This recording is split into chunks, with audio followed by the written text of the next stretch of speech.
If it is implemented honestly and effectively, Uttarakhand can be saved from ecological calamity in the future.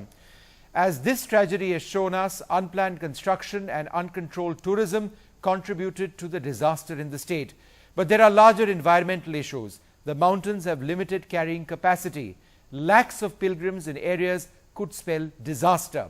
Even basic infrastructure development like road construction has its own set of problems in the mountains. Now the government wants to introduce an annual green audit or a gross environment product of its ecological resources.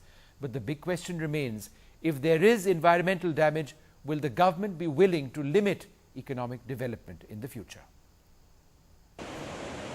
Reeling from the large-scale devastation that came with the flash floods and widespread criticism that the disaster was made worse by utter disregard and violation of basic environmental norms, the Uttarakhand government has now mooted a new measure for growth and prosperity that goes beyond the GDP. It has introduced the concept of gross environment product and annual green audit of its natural resources, the first state to do so. तो gross environment product एक ऐसा indicator है जिसे सरकार ने कल स्वीकार किया है। उसका मायना ये सीधा होगा कि हर वर्ष जंगल कितने बड़े क्वालिटी और क्वांटिटी में, कितना पानी हमने मानसून का हार्वेस्ट किया, कितनी मिट्टी जो बह के चली जाती है उसको रोका, और कितना हमने जो प्राणवायु जिसके बिना हम जी नहीं रह सकते उसकी बेहतरी के लिए क्या निर्णय लिए, क्या कदम उठाए, उसको क्वांटिफाई करके एक ग्रॉस एनवायरनमेंट प्रोडक्ट के रूप में सरकार देगी।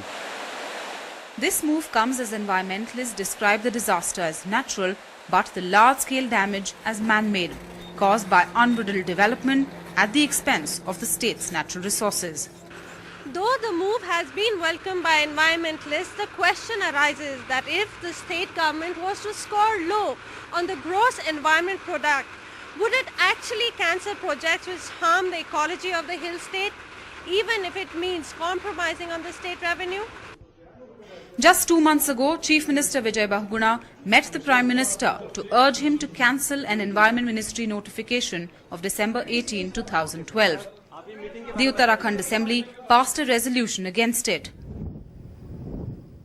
It declares the 135-kilometer stretch between Gaumukh and Uttarkashi along the Bhagirathi River as an eco-sensitive zone under the Environment Protection Act of 1986. If implemented, it would put a ban on power projects, mining and all construction activity in the area, especially that of hotels and resorts, and land use conversion. Power projects, mining and construction activities are the main causes of preventable environmental degradation. So the big question is, can the government find a balance between GDP and GEP? It's a concept which has been accepted by the state and which I have acted upon. Now we have to move forward. And while we are moving forward, I am very clear in my mind that sustainable growth, whatever has to happen in Uttarakhand, now has to happen with friendship with environment. There are a number of infrastructure projects in the pipeline here in Uttarakhand. Projects that have seen huge protests in the state, but little response from the government, no matter which party is in power. Now, with this new attempt to balance ecology and economy, many are asking if the gross environment product is simply another attempt to divert attention from the issues at hand. With Tanya Seli Bakshi in Dehradun, Ket Kiangre for NDTV.